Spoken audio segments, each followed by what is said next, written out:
दोस्तों हर कोई चाहता है कि ऑनलाइन से पैसे कमाएं, और ऑनलाइन से पैसे कमाने के जरिए है जिनमें से एक है ऑनलाइन सेलर बनना। ऑनलाइन में सेलर मतलब आप अमेजोन पे या फ्लिपकार्ट जैसे बड़ी वेबसाइट्स पे कुछ भी सेल कर सकते हो। तो इसमें सेल करने के लिए हमें किन किन चीज़ों की ज़रूरत पड़ती है और सेल करने पर क्या हमें नुकसान होता है, फ़ायदा होता है, इन सभी के बारे में मैं आज इस वीडियो में डिस्कस करूंगा दोस्तों। और साथ ही साथ डिस्कस अपने एक्सपीरियंस के बारे में आपको बताऊंगा कि ऑनलाइन सेलर बनके मेरा एक्सपीरियंस कैसा रहा है, क्या आपको ऑनलाइन सेलिंग करना चाहिए या नहीं है। तो दोस्तों मेरा नाम है इमरान और आप देख रहे हैं टेक फैंटेसी यूट्यूब चैनल। तो चलिए वीडियो को शुरू करते हैं बिना टाइम वेस्ट। तो दोस्तों सबसे पहले ऑनलाइन में सेलर बनने के लिए आपको कुछ चीज़ों की ज़रूरत पड़ती है, जैसे कि आपको एक जीएसटी होना ज़रूरी है और पेशेंस होना ज़रूरी है। आपको जीएसटी क्यों ज़रूरी है दोस्तों?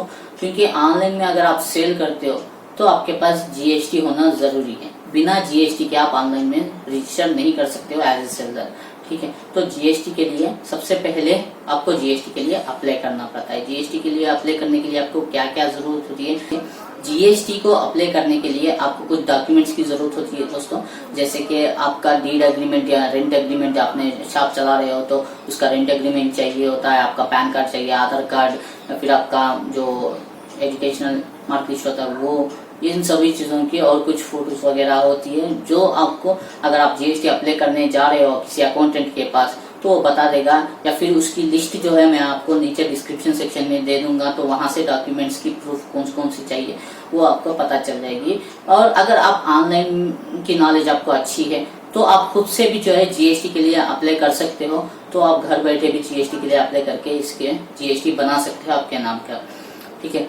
तो ये हो गया जीएसटी का प्रोसेस। जीएसटी का प्रोसेस जो है दोस्तों मस्ट एंड शुड है। विदाउट जीएसटी आप ऑनलाइन में सेलर नहीं बन सकते हो अमेजन फ्लिपकार्ट जैसे, या फिर आप अपनी खुद की वेबसाइट बनाना चाहते हो और उस पर सेल करना चाहते हो तब भी जो है आपको जीएसटी की जरूरत पड़ती है। विदाउट जीएसटी आप ऑनलाइन कुछ भी सेल नहीं कर पाओगे, ठीक है। तो उसके बाद जो है दोस्तों ऑनलाइन सेल करने के लिए हमने एज ए जीएसटी को अप्लाई कर लिया। उसके बाद हमें एक सेलर की तरह जो वेबसाइट से आप बेचना चाहते हो, जिन वेबसाइट पे आप बेचना चाहते हो, अमेजन हो, फ्लिपकार्ट हो या स्नैपडील, जो कुछ भी है उस पर आपको जो है रजिस्टर करना पड़ेगा as a seller. GST number के बिना उसमें रजिस्टर नहीं होता है। तो मेल आईडी हो गया, नाम वगैरह जो भी फॉर्म होता है उसमें फिल कर दीजिए, एज ए सेलर आपको रजिस्टर कर लीजिए। कर लेने के बाद से जो है दोस्तों आपको प्रोडक्ट्स को लिस्टिंग करना पड़ेगा। प्रोडक्ट किस तरह से लिस्टिंग होता है? प्रोडक्ट लिस्टिंग करते वक्त आपको, मान लो अभी आप फोन बेच रहे हो, कोई भी एक फोन बेच, रेडमी का फोन बेच रहे हो, तो बेच रहे वक्त आपको इमेजेस की जरूरत होती है। अगर मान लो आप जो फोन बेच रहे हो उसका इमेजेस ऑलरेडी अमेजोन पे है तो आपको उसकी इमेजेस डालने की जरूरत नहीं है, क्योंकि एज ए सेलर आप वो पुराना वाला कोई लिस्टिंग किया होगा ऑलरेडी, अमेजोन पे हो या फ्लिपकार्ट पे हो, ऑलरेडी उसी फोन को किसी ने लिस्टिंग किया होगा। तो उसी लिस्टिंग में आप अपना नाम को ऐड कर सकते हो कि भाई मैं भी बेच रहा हूँ इस पे, तो मेरा भी सामान मेरे पास भी है। अगर किसी दूसरे सेलर के पास से कोई लेना चाहता है ले सकता है, या फिर आपके पास से भी ले सकता है, ठीक है। तो आप उसमें लिस्टिंग कर सकते हैं। अगर कोई प्रोडक्ट, मान लो कि कोई प्रोडक्ट है जिसकी आज तक अपलोड ही नहीं हुई है, अमेजोन हो या फ्लिपकार्ट हो, उसके ऊपर कोई अपलोड ही नहीं किया है, लिस्टिंग ही नहीं किया इस प्रोडक्ट को, तो आपके पास उसके इमेजेस होनी जरूरत है। उस प्रोडक्ट की इमेजेस आप खुद से क्लिक कीजिएगा, नीटली अच्छे से क्लिक होनी चाहिए, और उसके बाद अपलोड कर दीजिएगा और उसमें लिस्टिंग कर देना दूसरा काम है। और लिस्टिंग हो गया तो अभी आपको यहाँ से फंडा पता चलेगा कि लिस्टिंग होने के बाद क्या आपका सामान बिकता है या नहीं। तो यहाँ से दिक्कतें शुरू होती है दोस्तों। देखिए कभी भी मैं जब एज ए सेलर अमेज़न पे बेच रहा था तो मैंने सभी कोशिश कर दी है, इस पे रखा है सामान मैंने कुछ बेचने के लिए। तो सबसे पहले तो हमने जीएसटी अप्लाई कर लिया, सामान को जो है इसमें रख दिया, तो अभी ये बिकेगा नहीं। 1-2 हफ्ते 3 हफ्ते कभी कभी महीने लग जाते हैं बिकने में सामान को। सामान क्यों नहीं बिकता है? देखिए दोस्तों अमेजोन या फ्लिपकार्ट जैसे बड़े वेबसाइट्स पे जो है बहुत सारे सेलर्स होते हैं, तो एक ही सामान को 10-20 लोग बेच रहे हैं, तो इनमें कंपटीशन बन गया। कंपटीशन बनने पर क्या होता है, अमेजोन या फ्लिपकार्ट क्या करते हैं, अब भैया हमें कुछ पैसे दो, इस पैसे के बदले हम आपके प्रोडक्ट्स को जो है लिस्टिंग करेंगे ऊपर में। पर मतलब अभी आपने एक सर्च किया तो सर्च करने पर कुछ सामान जो है पर्टिकुलरली ऊपर के लिस्टिंग में आते हैं, फर्स्ट सर्च में आते हैं, तो आप वहां से देखते हो। फर्स्ट अगर गूगल में भी आप कुछ सर्च करते हो तो लिस्टिंग आती है, तो फर्स्ट पेज वाले फर्स्ट हेडिंग पे ही आप जाओगे, क्योंकि दूसरे पेज या तीसरे पेज पे तो आप नहीं जाओगे। तो इसीलिए लिस्टिंग करने के लिए वो ऐड के पैसे लेते हैं अपने कस्टमर्स के पास से। जैसे कि आप और मैं सेलर बन गए, तो मैंने पैसे एड्स के लिए बने हैं, तो वो क्या करेगा, मेरे प्रोडक्ट को फर्स्ट में दिखाएगा, स्टार्टिंग पेज पे दिखाएगा, फर्स्ट लिस्टिंग होगी मेरी। तो इससे क्या होता है, जो पीछे जो पैसे नहीं बने ऐड के लिए, तो उन लोगों का जो सामान है वो पीछे कहीं पड़ा होगा, तो वो जो है कंज्यूमर तक नहीं पहुंचता है, जो लेना खरीदना चाहता है, तो उस तक जो है प्रोडक्ट्स हमारे दिखते नहीं है। क्यों भाई, क्योंकि हमने इसके ऊपर ऐड नहीं चला रहे हैं। और जिनका ऐड नहीं चलता है, जो पैसे खर्च नहीं करना चाहते हैं ऐड के लिए, तो उनके प्रोडक्ट जो है लास्ट में दिखाई देते हैं। अगर लास्ट में दिखता है तो जाहिर सी बात है कि आपका सामान बिकना बहुत मुश्किल होगा। अगर आउट ऑफ स्टॉक हो जाता है किसी सेलर के पास जो कि ऐड के लिए दे रखा है, तो तब जाके आपका सामान लिस्टिंग होगा। स्टार्टिंग पेज पे हो सकता है, लास्ट पेज पे हो सकता है, बता नहीं सकते हम, लेकिन होगा जरूर। लेकिन लास्ट में होगा तो आपका सामान बिकना मुश्किल है दोस्तों। तो इसीलिए यहाँ पे दिक्कत क्या है, आपका सामान जल्दी से बिकता नहीं है। इसके लिए आपको पैसे खर्च करने पड़ते हैं, ऐड वगैरह देना पड़ता है। मान लो इंस्टाग्राम है, फेसबुक है, तो अपने लिंक्स को जो है प्रमोट करवा सकते हो, वहां पे प्रमोट करवा के आपके जो प्रोडक्ट्स है उसको सेल करवा सकते हो। तो ये हो गई अमेजन पे एक पहली दिक्कत। दूसरी दिक्कत क्या है, मान लो आपके प्रोडक्ट को कोई ऑर्डर प्लेस किया है, तो ऑर्डर प्लेस करने पर आपके पास जो है दोस्तों मटेरियल की जरूरत होती है उस ऑर्डर को पैक करने के लिए। तो पैक करने के लिए मटेरियल की जरूरत है। मटेरियल कहाँ से मिलेगा आपको, आप ऑनलाइन से खरीद लो, या फिर आप बड़े शहर में रह रहे हो जैसे मुंबई, दिल्ली हो गया, अहमदाबाद हो गया, तो इस तरीके के शहर में जो है आपको पैकेजिंग के आइटम्स मिलते हैं। और यहाँ जहाँ मैं रह रहा हूँ यहाँ पैकेजिंग के आइटम्स नहीं मिलते हैं मुझे, तो मुझे ऑनलाइन से मंगवाना पड़ता है। ऑनलाइन से मंगवाने पर मुझे ज्यादा क्वांटिटी मंगाना पड़ता है, क्योंकि एक दो पीस के लिए तो मैं ऑर्डर नहीं कर सकता। एक दो पीस आने के लिए आएंगे, फिर मुझे ऑर्डर मिलेगा तो फिर एक दो पीस मंगवाऊंगा, तो ऐसे में तो मेरा टाइम बर्बाद होगा और पैसा भी बर्बाद होगा। तो इसी के कारण जो है हमें बल्क में ऑर्डर मंगवाना पड़ता है। अगर आपके नजदीक में कोई पार्सल ऐसे आइटम्स मिल रहे हैं तो एक दो पीस भी आप लाके, जब ऑर्डर आता है उसके हिसाब से आप लाके उसको भेज सकते हो कुरियर के लिए, आप पैकेजिंग के लिए। ठीक है, तो ये सेकंड दिक्कत हो गई। और तो तीसरी दिक्कत क्या है दोस्तों, आपने लाया पार्सल रेडी पैक कर दिया, तो इसको कुरियर करना है। कुरियर कैसे करेंगे आप, आपके पास दो ऑप्शंस होते हैं।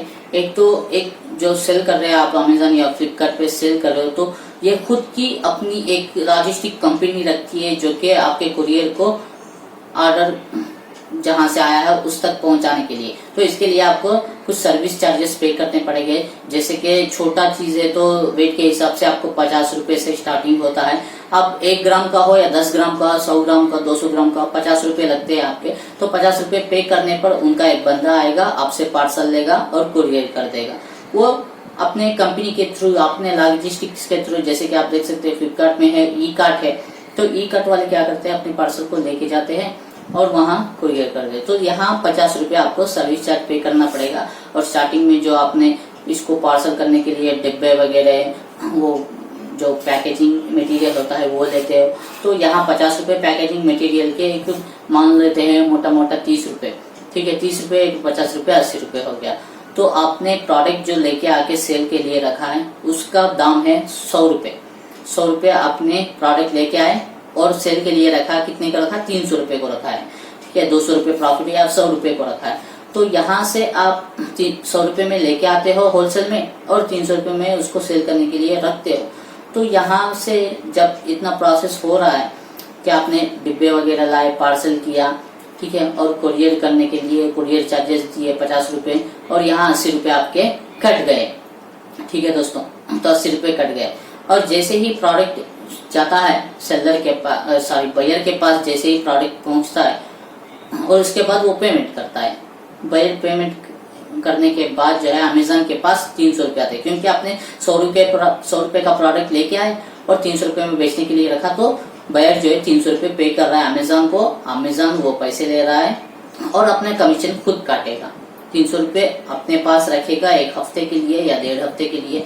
और उसके बाद, या 1.5 हफ्ते के लिए क्यों रखता है दोस्तों, क्योंकि कंज्यूमर जो है जो बायर है वो चीज खरीदने के बाद उसके पास टाइम होता है, सर्टेन रिटर्न पॉलिसी होती है अमेजन या फ्लिपकार्ट में, रिटर्न पॉलिसी होती है कि 1 हफ्ता या 15 दिन के अंदर इस आइटम को आप रिटर्न कर सकते हो, ठीक है। तो इस रिटर्न शायद वो रिटर्न करेगा, इस ये सोचते हुए अमेजन क्या करता है, अब पैसे को जो है अपने पास ही रखता है, 1 हफ्ता या 10 दिन के लिए अपने पास ही रखता है, जब तक कि कस्टमर जो है उसको रिटर्न करना चाहे तो रिटर्न करें, तब अमेजन उसके अमाउंट को जो है रिटर्न कर देगा। तो खरीदे हुए प्रोडक्ट को अगर कंज्यूमर रिटर्न करता है तो अमेजन आपको पैसे नहीं देगा, रिटर्न कर देगा। आपका जो पार्सल मटेरियल है जो आपने सेल किया वो मटेरियल आप तक पहुंचा देगा, इसके लिए कोई कास्ट नहीं होता है, जो कि आपने 50 रुपए पहले पे किए थे कुरियर चार्जेस के लिए, वही करते हैं, वही लेता है। और रिटर्निंग में जब हमारे पास प्रोडक्ट आता है इसके लिए पैसे नहीं काटता है, ठीक है दोस्तों। तो इस तरह से हमारे पास प्रोडक्ट पैसे आने में 1 हफ्ता वो लगा देता है। मान लो 300 रुपये आपने बेचा सामान, आपके पास 300 रुपये नहीं आएंगे, अमेजन क्या करेगा, इसका कमीशन काटेगा 20 रुपया 30 रुपया, इसके ऊपर निर्भर होता है कि आप कौन से जो है प्रोडक्ट्स बेच रहे हो, आप बुक्स बेच रहे हो, ठीक है, स्टेशनरी बेच रहे हो या फिर इलेक्ट्रॉनिक गैजेट्स बेच रहे हो, तो उन प्रोडक्ट्स के ऊपर अलग अलग कमीशन बना के रखा है, जो कि आप स्क्रीन पे देख सकते हो या फिर आप गूगल पे जाके सर्च कर सकते हो कि कितना कमीशन जो है अमेजन काट रहा है, कितने कौन से प्रोडक्ट्स पे। इसके ऊपर एक लिस्ट होती है, तो उस लिस्ट पे आप उस लिस्ट पे देख सकते हो कि कितना कमीशन कट रहा है, तो उस हिसाब से आप बेच सकते हो प्रोडक्ट्स को, ठीक है। तो ये कमीशन काटेगा। अभी हमने कितना खर्च किया, 100 रुपए का सामान ले गया है, रखे प्लेस किया, उसके बाद 80 रुपए हमारा पार्सल करने में कुरियर में चला गया और 20 रुपया या 30 रुपया जो है इसमें कट जाते हैं कमीशन में। अमेजन या फ्लिपकार्ट जो है कमीशन काटता है। मान लो 100 रुपये यहाँ पे हमारे खत्म हो गए, 20 रुपये काट लिया अमेजन ने, 100 रुपये खत्म हो गए, तो अभी आपके पास कितना बचा है, 200 रुपये। 200 रुपये में से 100 रुपये का प्रॉफिट निकाल देते हैं हम लोग। प्रॉफिट नहीं है जो एक तो 100 रुपये पार्सल वगैरह वो कमीशन वगैरह जो है कुरियर चार्जेस कट गए, 100 रुपये का प्रोडक्ट चले गया, 100 रुपये हमारा प्रॉफिट बन गया, 100 रुपये प्रॉफिट है। तो अभी मंथ एंडिंग में आपको जो है फाइल रिटर्न करना है, जीएसटी का फाइल जो है जीएसटी रिटर्न करना है। जीएसटी रिटर्न दोस्तों क्या होता है, आपने जो प्रोडक्ट सेल किया है उसके ऊपर टैक्स आपको गवर्नमेंट को पे करना पड़ेगा।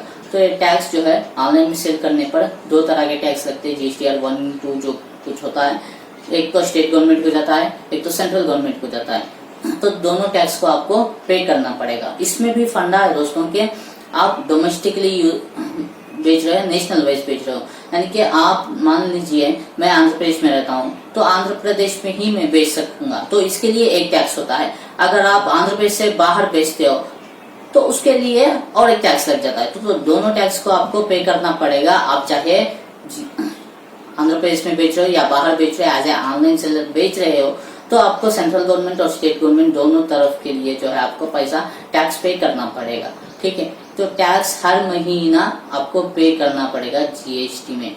जीएसटी में पे करने के लिए अगर आपको नॉलेज है कि किस तरह से पे करते हैं, आप यूट्यूब वीडियोस देख सकते हो, ठीक है, और बहुत सारे ऐसे वेबसाइट्स है जो कि किस तरह से पे किया जाता है, सब कुछ जो है नॉलेजेबल इंफॉर्मेशन देती है, वहां से आप ट्रेन हो सकते हो, देख सकते हो कि किस तरह से यहाँ से हम जीएसटी फाइल कर सकते हैं। या फिर आप अकाउंटेंट को हायर करना पड़ेगा। अकाउंटेंट को हायर करने पर वो जो है 500 से 1000 रुपये चार्ज करता है हर महीने फाइल करने के लिए, यानी कि आपके कितने प्रोडक्ट्स बिके हैं उस पर निर्भर होता है। आपने 10 या 20 प्रोडक्ट्स बेचे तो 500-1000 रुपये वो लेके चुप हो जाएगा। अगर इससे भी ज्यादा है, आपके ट्रांजैक्शन बहुत ज्यादा चल रहे हैं, तो उसकी भैया तो फीस तो बहुत ज्यादा होगी, क्योंकि बहुत ज्यादा अकाउंट मेंटेनेंस करना पड़ेगा, इसके लिए अकाउंट्स और बुक्स रखनी पड़ेगी, तो ये सभी झंझट का काम है। तो जब मैं सेल कर रहा था दोस्तों, तो मेरे प्रोडक्ट्स जो है मैंने ऐड नहीं दिए थे अमेजन पे बेच रहा था मैं, तो इसमें ऐड नहीं दिए थे मैंने। तो मेरे प्रोडक्ट्स जो है प्लेस करने के बाद मैंने रखा था अमेजन पे, रखने के बाद जो है मेरे सेल्स जो है डेढ़ हफ्ता 2 हफ्ते हो चुकी, तब जाके मेरे एक प्रोडक्ट सेल होना शुरू है। महीने के 1 या 2 प्रोडक्ट्स ही बिकते थे मेरे, क्योंकि मैंने ऐड नहीं लगाई थी। अगर ऐड लगाता तो कुछ हो सकता था, लेकिन मैंने देखा कि ऐसे तुक्का लगाया था कि चलता है या नहीं है, देखते हैं बोल के। तो यहाँ क्या हुआ दोस्तों, मेरे पास तो प्रोडक्ट्स कम थे, मैंने स्टार्टिंग में जब लगाया था तो बहुत कम इन्वेस्टमेंट थी मेरी, तो इसी के कारण जो है मेरे प्रोडक्ट्स जो है कम थे, तो इसको लगाया और कंपटीशन हेवी था उसके ऊपर, तो मेरे प्रोडक्ट्स 1-2 चले जाते थे महीने में। तो इसके लिए मुझे प्रॉफिट कितना 100-200 रुपया प्रॉफिट होता था, और महीने के आखिरी में जो है मुझे अकाउंटेंट को पे करना पड़ता था 500-1000 रुपया। सोचो आप कि कितना नुकसान होता था मेरा। कि मैंने अमेज़न पे सेल करना शुरू किया, एक तो पार्सल के खर्चे, यहाँ पे मटेरियल मिलता नहीं है, ऑनलाइन से मंगाता था, ऑनलाइन से मंगवाने पर उसमें फिर से आप कुरियर चार्जेस हो गए, ठीक है, और प्रोडक्ट्स को लाने आने में 1 हफ्ता लग जाता था, जब तक के लिए मुझे बहुत टेंशन सा फील होता था कि इतना टाइम वेस्ट हो गया। कि कस्टमर आप प्लेस करता है ऑर्डर कोई, तो उसको आपको विदिन 1 और 2 डेज में उसको पार्सल कर देना होता है, लेकिन यहाँ पे अगर मेरे पास पैकेजिंग का मटेरियल नहीं है तो बहुत दिक्कत होती है उसको पैकेजिंग करने में। अगर नीटली पैकेज नहीं है तो अमेज़न नहीं मानेगा कि भैया ये तो ऐसा है वैसा है, तो जो कुरियर वाले बॉयज होते हैं वो भी ले जाने के लिए दिक्कत करते हैं कि ये तो पैकेजिंग ठीक नहीं है, इसीलिए। तो इस तरह के बहुत सारी दिक्कतें मुझे उठानी पड़ी दोस्तों। तो अगर आप ऑनलाइन में सेल्स करना चाहते हैं तो बड़े पैमाने पे कीजिए। ऐसा नहीं कि 10,000 से मैं शुरू कर दूंगा, 1,000 से शुरू कर दूंगा, ऐसा नहीं होता है दोस्तों, क्योंकि यहाँ जीएसटी जो है बहुत सताता है आपको। जीएसटी फाइल करना पड़ता है, अगर आप सामान बेचो या ना बेचो, हर महीना जीएसटी को फाइल करना ही पड़ता है। जीएसटी फाइल करना मतलब झंझट मतलब आप देखिए, जीएसटी फाइल करने में अगर कोई भी छोटी सी भी गलती होती है तो आपको नोटिस भेज दिया था टैक्स की तरफ से। टैक्स ऑफिसर जो भी जीएसटी के जो भी ऑफिस आपके नजदीक में होती है उनके तरफ से एक नोटिस आती है आपको कि भैया आपने जीएसटी ठीक से पे नहीं किया है, ठीक है, तो क्लेम भी करना पड़ता है जीएसटी का रिटर्न में।